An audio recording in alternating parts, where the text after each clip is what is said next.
오늘 말씀은 많이 들어본 말씀일 겁니다. 어리석은 자가 마음에 이르기를 하나님이 없도다 하는도다.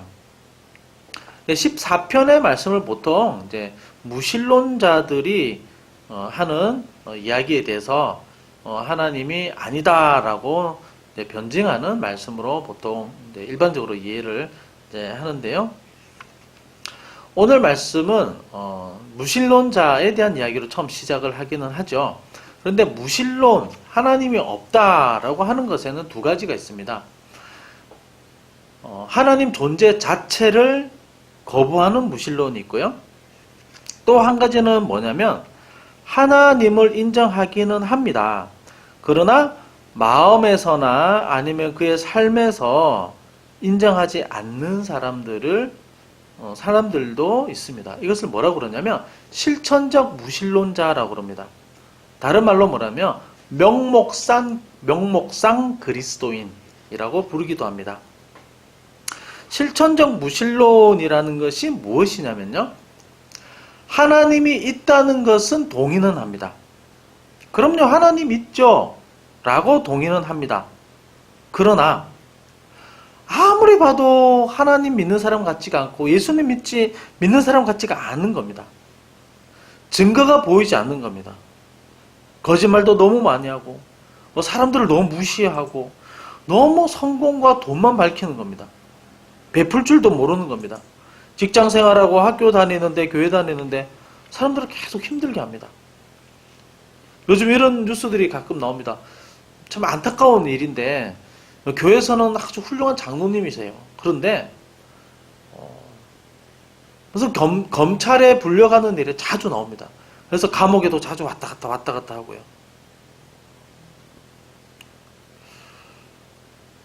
저분이 과연 정말 그리스도인일까라고 의문이 드는 일들이 가끔 있습니다. 물론 우리가 저 사람 구원 받았다 안 받았다 쉽게 판단하기는 참 어렵습니다. 그 사람이 마지막에 죽기 전에 변화될 수도 있습니다. 구원을 얻을 수도 있습니다.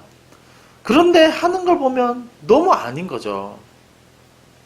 이런 걸 일컬어서 실천적 무신론자라고 합니다. 그래서 오늘 말씀에 나오는 이 어리석은 사람이라고 하는 사람이 누구를 얘기하냐면 입술로 없다고 말하는 사람이 아니라 마음속으로 없다 하는 사람을 지금 말하는 거거든요. 그러니까 이 어리석은 사람, 하나님이 없다 하는 사람 누구냐면 이스라엘 사람이 아닌 이방인, 바알을 섬기는 그 바알 제사장이라든지 이스라엘이 아닌 사람, 이스라엘인이 아닌 사람을 말하는 것이 아니라 자세히 보면 이스라엘 사람을 말하고 있는 겁니다. 물론 이스라엘 아닌 사람도 포함할 수는 있겠죠.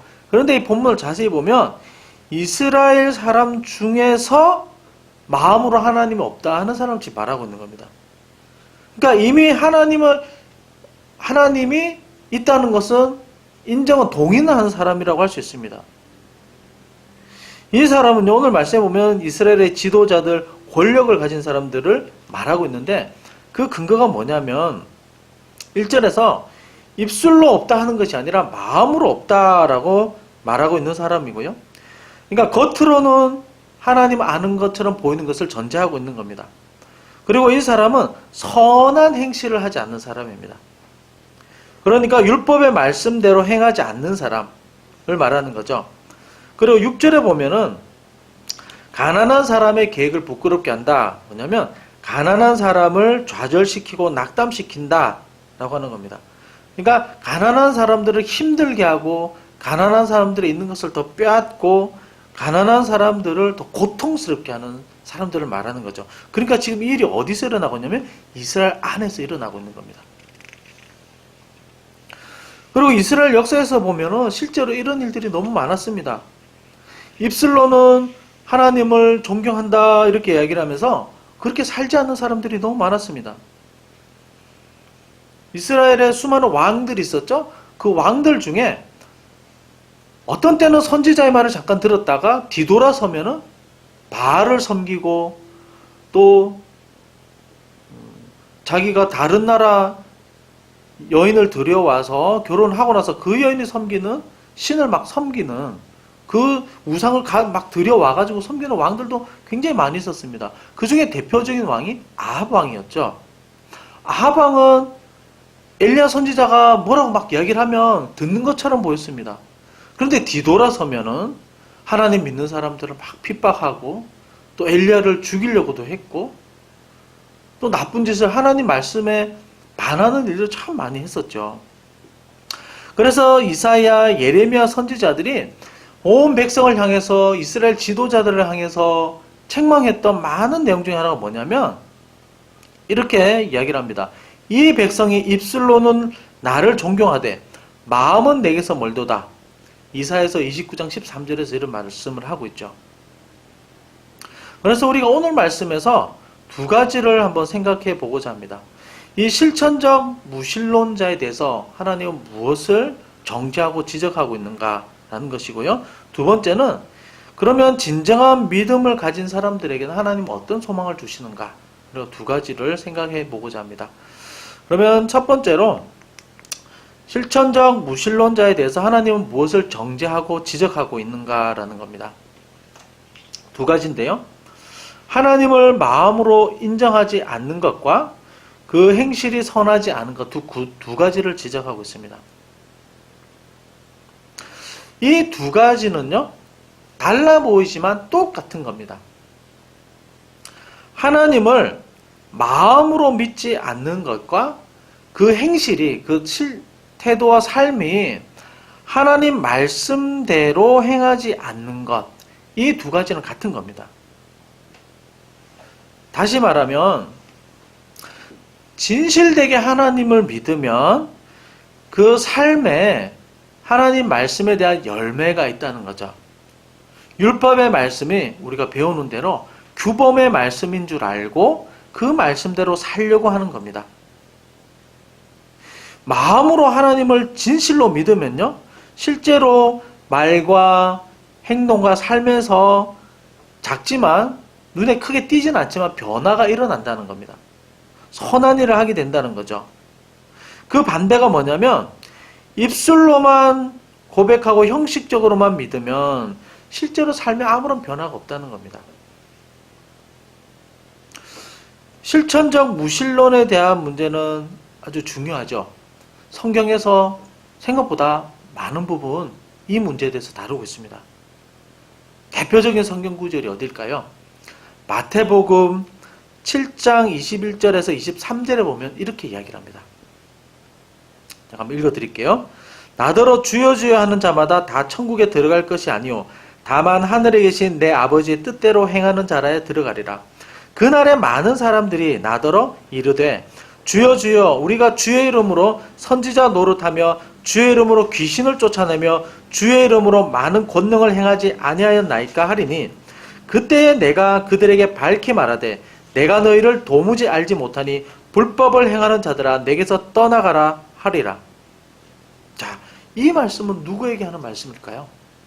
예수님이 이 말씀을 누구에게 지금 하는 말씀일까요? 마태복음 7장은요 산상수훈의 말씀인데요, 예수님의 말씀을 들으러 온 제자들도 있었고 무리도 있었고 또 바리새인들도 있었습니다. 대부분의 하나님을 잘 믿는다고 하는 이 당시의 종교 지도자들에게 하는 말씀들이었습니다. 이 사람들은 하나님을 모르는 사람이 아니었습니다. 입술로 인정합니다. 주여 주라고 얘기를 합니다. 선지자 노릇, 그러니까 말씀도 전했습니다. 귀신도 쫓아냈습니다.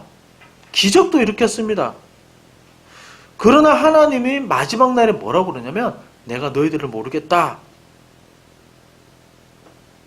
굉장히 무서운 말씀이죠. 하나님을 안다고 하면서 실제로는 모르는 사람들인 겁니다. 이 사람들에 대해서 하나님은 어떻게 하실까요? 마지막 날에 심판하시는 거죠. 이스라엘이라는 나라도 결국에 심판을 받았습니다. 결국 심판받은 이유가 무엇이었을까요? 바로 이 문제였습니다. 입술로는 존경합니다. 말로는 그렇게 합니다. 그러나 마음은 그렇지 않다는 거죠. 마음은 멀어진 겁니다. 믿음이라는 게 뭐냐면 입술로 네 동의합니다. 그렇습니다. 하는 것을 말하는 게 아닙니다. 믿음이라는 것은 하나님께 우리의 마음을 두는 겁니다. 그리고 그 말씀이 너무 중요한 것을 알고 순종하는 것을 말하는 겁니다. 여러분, 하나님이 존재한다, 존재하는 거 동의해, 이것은요 사단도 아는 일입니다. 그러나 사단과 우리의 차이점은 무엇일까요? 사단은 하나님께 마음이 없습니다. 사단은 자기 자신과 아무런 상관이 없는 신입니다. 그렇지만 존재한다는 건 알고 있습니다. 그래서 우리가 하나님을 믿을 때 어떻게 믿어야 합니까? 하나님 있어요 정도로는 안 된다는 겁니다. 이 정도의 지적인 동의만으로는 그건 믿음이라고 할 수 없습니다. 무엇을 믿어야 합니까? 하나님이 정말 나를 사랑하시고 지금도 나를 붙들고 계시고 나를 위해서 독생자 아들 예수 그리스도를 나를 위해서 보내셨다는 것을 믿어야 합니다. 그리고 그 아들 독생자 예수 그리스도가 나의 죄를 위해서 내 대신 십자가 형벌을 받고 하나님의 심판을 받았다는 사실을 우리는 굳게 믿을 수 있어야 합니다.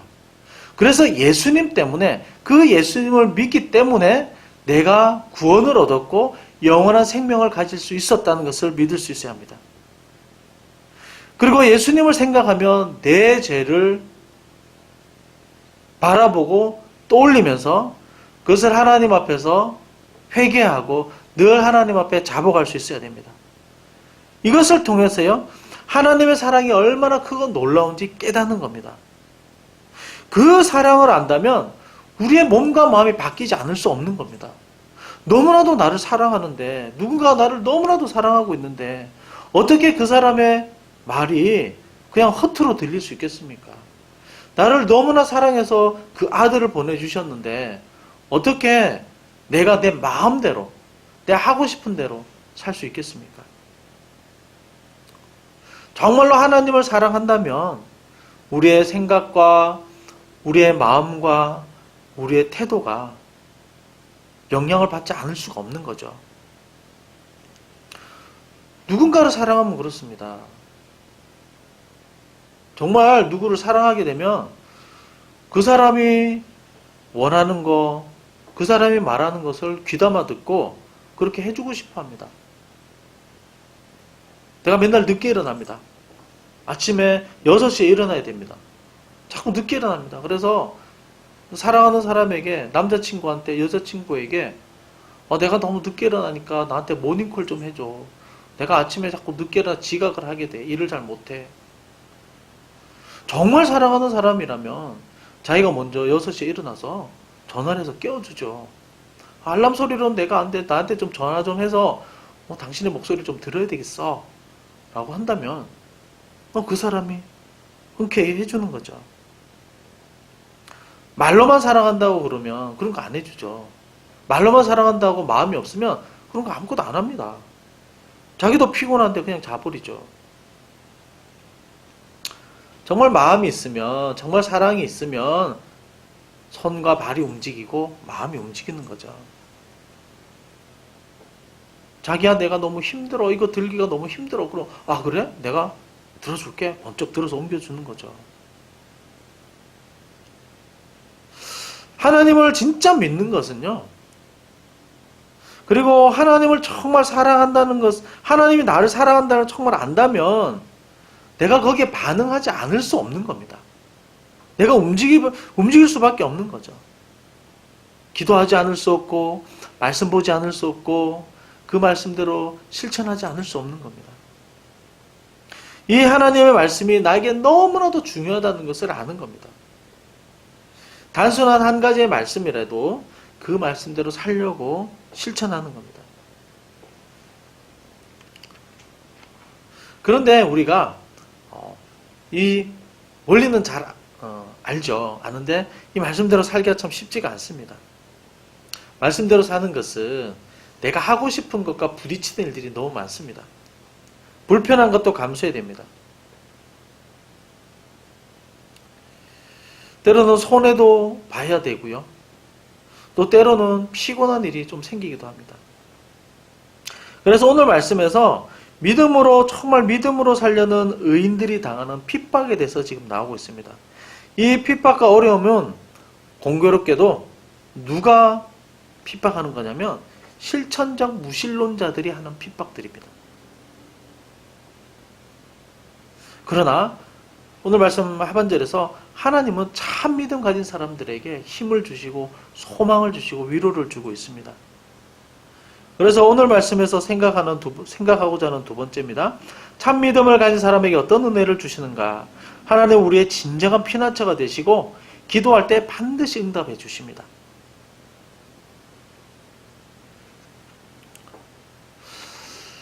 우리가 믿음 생활하면서 참 어려운 일 중에 하나가 뭐냐면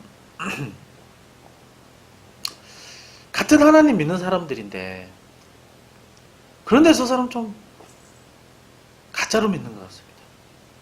그런데 너무 잘 됩니다. 하는 일마다 너무 잘 됩니다.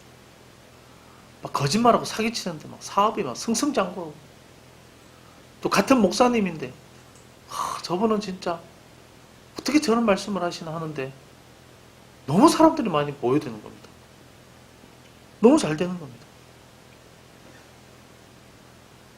근데 그런 사람들이요. 어려운 사람들을, 힘든 사람들을 돕는 것이 아니라 더 핍박하는 겁니다. 그래서 오늘 말씀에는 이 칠천적 무신론자들이 어떻게 하고 있냐면 6절에 보게 되면 가난한 자의 계획을 부끄럽게 하나라고 이야기합니다. 가난한 자를 좌절시키고 난처하게 만들고 가난한 자에 있는 것을 빼앗고 가난한 자를 힘들게 만든다는 겁니다. 아마 24편을 쓸 당시에 시편 24편을 쓸 당시에 이스라엘의 지도자들 많은 조금 가졌다고 하는 사람들이 대부분 타락했던 것 같습니다. 그래서 3절에 보게 되면 말씀에서 이렇게 얘기합니다. 다 치우쳐 함께 더러운 자가 되고 선을 행하는 자가 없으니 하나도 없도다. 선을 행하는 사람들이 아무도 없다. 그러니까 이 당시에 하나님을 입술로만 찬양하는 사람들이 권력자들이 너무 많았다는 겁니다. 가난하게 그리고 힘들게 믿음 생활하는 사람들을 어렵게 만들었다는 겁니다. 이 가난한 사람들은 5절에 보게 되면 의인과 같은 말입니다. 그러니까 세상적인 힘은 없습니다. 권력도 없고 재산도 없습니다. 그런데 진실한 믿음을 가진 사람들입니다. 거기다가 하나님을 믿는다라고 말하는 힘 있고 권력 있는 종교 지도자들이나 또 있는 사람들이 나의 없는 것까지 더 빼앗아가는 겁니다. 얼마나 진짜 어디 하소연도 못하고 너무나도 억울한 일이죠. 나는 하나님을 정말 진실되게 믿으려고 하고 작은 말씀 하나라도 정말 순전하고 노력하고 있는데 주변에 어려운 사람 보이면 그래 좀 도우려고 믿음대로 살려고 노력하고 있는데 그런데 어려운 일들이 더 많이 생기는 겁니다. 같은 믿는 사람이 더 힘들게 하는 겁니다. 이런 일이 있으면 너무 고통스럽고 어렵습니다. 요즘도 이런 일들이 가끔 일어나죠. 저는 이제 믿는 사람들을 많이 만나죠. 목사님들을 많이 만납니다.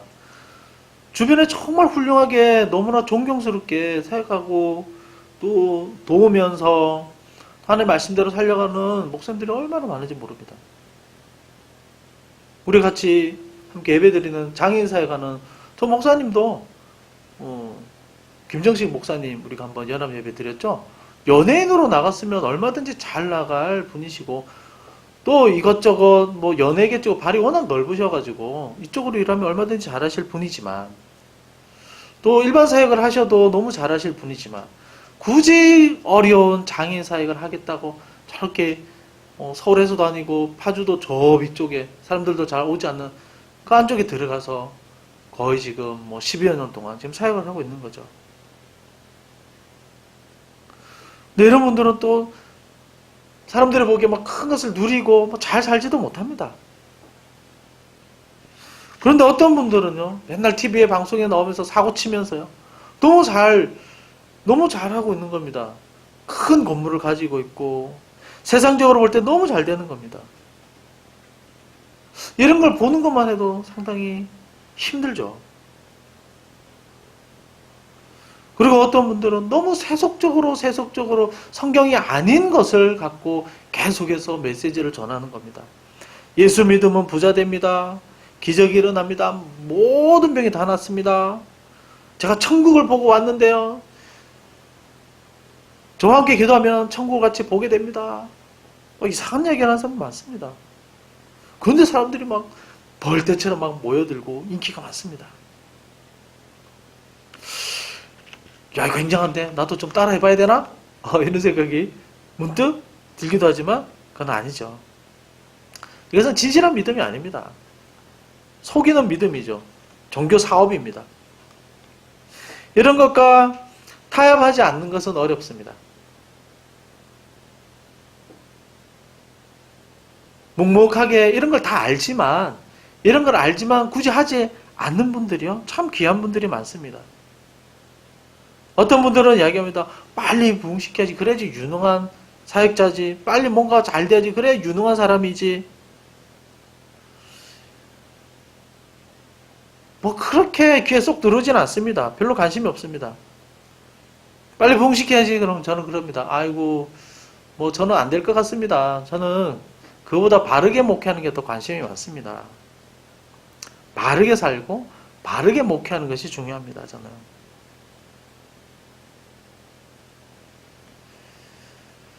하나님은 오늘 말씀에서 누구에게 피난처가 됩니까? 누구에게 피난처가 됩니까? 실천적 무신론자의 피난처가 된다고 말씀합니까? 아니죠. 6절에서요. 가난한 사람의 피난처가 된다. 이렇게 말씀하고 있습니다. 가난한 사람들의 피난처가 된다. 부자의 피난처가 아니라 믿음 생활하다가 상처받고 또 어려움 당하고 고통당하는 보이지 않는 믿음의 사람들의 피난처가 되어주신다. 이렇게 말씀하고 있습니다. 5절에서 이 사람들이 누굽니까? 이 사람들이 의인들입니다. 의인들. 어렵지만 보이지 않는 가운데서 진실되게 하나님을 믿으려고 애쓰는 사람들이죠. 물론 완전하진 않습니다. 이 땅에서 우리가 완전한 의인이 될 수는 없습니다.